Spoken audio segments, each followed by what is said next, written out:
What's up, guys? Welcome back to my channel, The Urban Dandy. It's your boy, Pavan Pamnani. नाम तो पता ही है आपको. Anyway, so guys, जब भी हम traveling का plan करते हैं, हमें कहीं बाहर जाना रहता है, so we pack our bag and usually what we do, हम क्या करते हैं, सामान उठाते हैं, हमारे जूते कपड़े सारे उठाते हैं, we dump it, हम फेंक देते हैं. ये ऐसा रोल करते हैं कि हमको दो बैग कैरी करना पड़े एक बैग की जगह, right? And that's annoying. So today I have a good smart way to pack your bag. I'll make sure आपको मैं ऐसा पैकिंग और रोलिंग बताऊँ कि आपको दो की जगह एक बैग यूज़ करना पड़े. Well, that also depend कि आप कितना सामान कैरी करना चाहते हो, कितना सामान कैरी कर रहे हो, कहाँ ट्रैवल कर रहे हो, डिपेंड करता है. बट ये वीडियो आपको डेफिनेटली बहुत यूजफुल रहेगा, बहुत हेल्प करेगा to pack your stuff. What are we waiting for? Let's start.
So ये था guys how to roll your clothes and pack the stuff accordingly and make sure कि आपका बैग में स्पेस रहे और convenient हो आपको भी.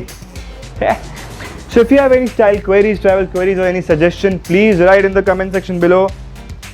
And don't forget to like, share and subscribe to my channel The Urban Dandy. फैला दो, सबको बता दो. Stay stylish and be safe.